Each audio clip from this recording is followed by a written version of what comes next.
Good morning, আমি ঝর্ণা, ঝর্ণার kitchen. আজকে একটা রেসিপি করে দেখাবো। আজকে করব পেঁয়াজের কুলচা।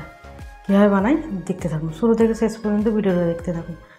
আর সকাল 8:30টায় আমি ভিডিও ছাড়ি, রেগুলার একটা করে। চলুন, কুলচার জন্য দই নিয়েছি 100। পেঁয়াজ কুলচা বানাবো। 1 চামচে সোডা দিয়ে দিলাম, এই চামচে, ছোটো চামচে। এই চামচে 1 চামচে চিনি দিয়ে দেবো।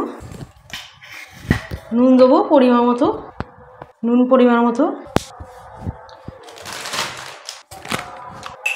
মিশিয়ে নেবো।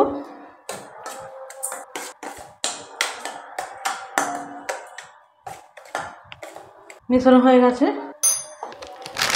পরিমাণ মতো ময়দা নিয়ে নেব।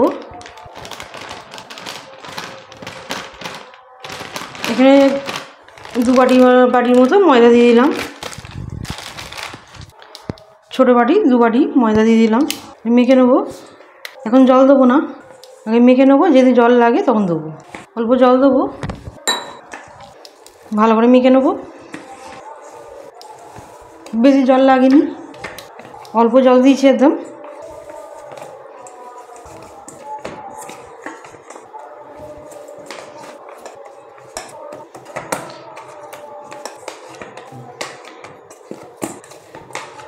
ভালো করে মাখা হয়ে গেছে।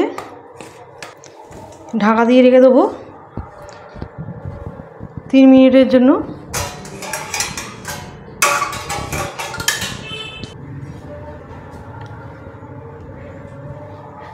এটা 3 ঘন্টা চাপা দিয়ে রাখবো। এখানে 3 ঘন্টা হয়ে গেছে ময়দাটা মাখা।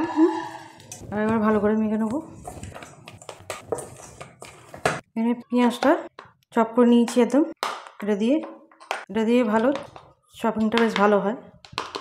আপনাদের কাছে এটা না থাকলে ছুরি দিয়ে নাহলে বটি দিয়েও ছোটো ছোটো করে একদম কেটে নেবে। এরকম এখানে নিয়েছি 2টো পেঁয়াজ আর ধনেপাতা। আচ্ছা, এর মধ্যেই আমি মেখে নেবো। কী দেবো? নুন দেবো পরিমাণ মতো। আর পেঁয়াজের জল বেরোবে নুনটা দিলেই। তার জন্য আমি এখানে ছাতু নিয়েছি, ছাতু দেবো।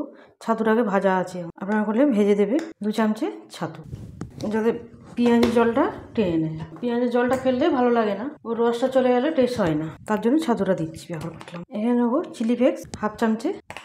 ভালো করে মিশিয়ে নেবো। ছাতুটা দেওয়ার পরে একটু শুকনো শুকনো হয়ে যায়, যে জলটা বেরোয় তাতে টেনে নেবে, তাতে কুলচাটা ভালো হবে, পুরটা ভালো দেওয়া যাবে। এখানে সব মেশানো হয়ে গেল। এরকমভাবে মিশিয়ে নিয়েছি। এটা পাশে রাখবো। আর এটাকে লেচি কেটে নেবো। এবারে কুলচা হবে, একটু বড় বড় করে করতে হবে। এরকম কেটে নিয়েছি। এখানে আমার 4টে হলো, বেশ বড় বড় করে কেটে নিয়েছি লিচিগুলো। গোল করে নেবো। এবারে অল্প করে ময়দা নেবো। এটা অনেকটা নরম আছে, ওই জন্য একটু ময়দা লাগবে দিতে। একটু ময়দা দিয়েছি। এটা বাটির মতো করে নেবো। এরকম বাটির মতো করে নিয়েছি। পেঁয়াজের পুরটা দিয়ে দেবো। 2 চামচা করে দিয়ে দিলাম। ভালো করে মুখটা বন্ধ করে দিতে হবে। টেনে টেনে মুখটা বন্ধ করে দিলাম। এরকমভাবে একটা রেডি হয়ে গেল। আবার এই 3টে করে নেবো এরকম ময়দা হাত নিয়ে। আর এটা এই কুলচাটা খেতে খুবই ভালো লাগে, পেঁয়াজ কুলচা। পেঁয়াজের এটা মাংস দিয়েও আপনি খেতে পারেন, মাংস দিয়েও ভালো লাগে খেতে। এটা আলুর দম দিয়েও খেতে ভালো লাগে। আর আজকে আমি আলুর দমই করেছি। একটা বাটির মতো করে নিয়েছি। আবার দিয়ে দেবো। আবার 2 চামচে দিয়ে দিলাম। আবার মুখটাকে এইভাবে মুড়ে নেবো। আবার একটা রেডি হয়ে গেল। আবার এই দুটোকেও করে নেবো এরকমভাবে। এখানে চাটু বসিয়ে দিয়েছি, জল দিয়ে দেবো। জল একটা নিয়েছি লেচি। আর এখানে নিয়েছি কালো জিরে দিয়ে দেবো। সাদা তিল নিয়েছি, তিল দিয়ে দেবো। এটা হালকা হাতে বেলে নেবো। হালকা হাতে বেলতে হবে, নাহলে পুরটা বেরিয়ে পড়বে। কুলচা একটু লম্বা হয়। এখানে জলটাকে ফুটতে দিয়েছি। এবারে জলটা ফুটে গেছে, একটু কমেও গেছে ফুটে। চারিদিক করে দেবো জলটা। এবার দিয়ে দেবো, ঢাকা দিয়ে দেবো। ঢাকা দিয়েছি। এখানে মুখটা বন্ধ করে দেবো। একটু আটা নিয়েছি। এবার আরেকটা ফের ওইভাবে বেলে নেবো। হাত দিয়ে প্রথমে চাইয়ে দেবো, মুখটা তাহলে চারিদিক হয়ে যাবে। কালো জিরে দিয়ে দেবো। তিল নিয়েছি, তিল দিয়ে দেবো। হালকা হাতে বেলে নেবো। তুলে নেবো, ফুলে গেছে। এখানে ঘি নিয়েছি, ঘি দেবো। উল্টে দেবো।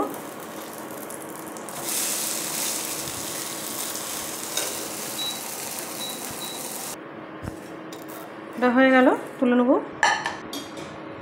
আবার এখানে জল দিয়ে দেবো।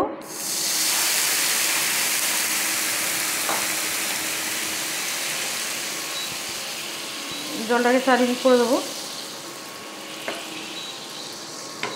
আবার দিয়ে দেবো, আবার ঢাকা দিয়ে দেবো, ফুলে গেলে তখন তুলে নেবো। আর একটা এরকম বেলে নিয়েছি, আর এখানে দেখে নেবো ফুলে গেছে। আবার একটু ঘি দেবো।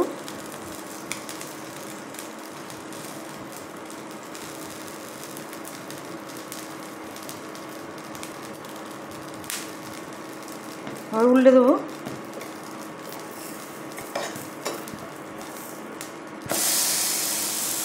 এদিকেও একটু ঘি দেবো।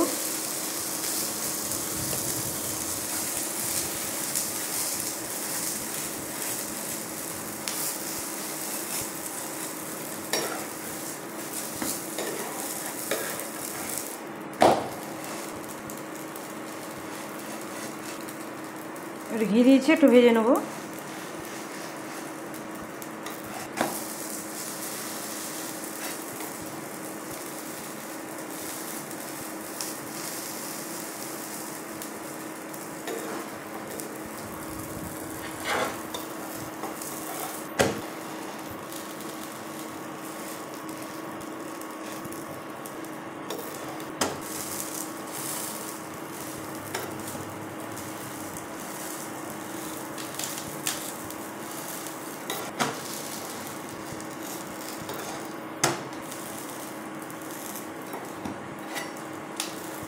আমার একটা রেডি হয়ে গেল।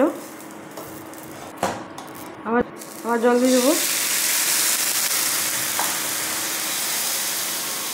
জলের চারিদিকে করে দেবো।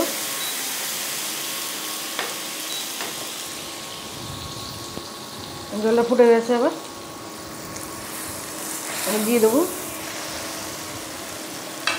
আবার দেখে নেবো কত সুন্দরভাবে ফুলেছে। এখানে আবার ঘি দিয়ে দেবো।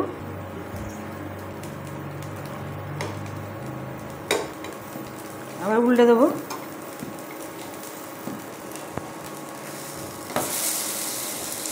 আবারও ঘি দিয়ে দেবো।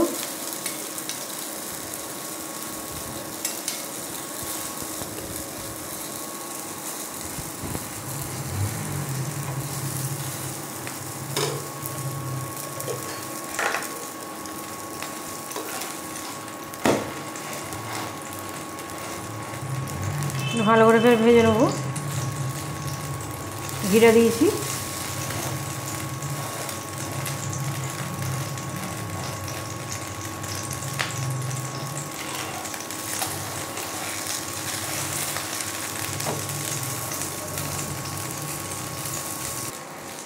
আবার একটা হয়ে গেল, সবগুলি আমার হয়ে গেল।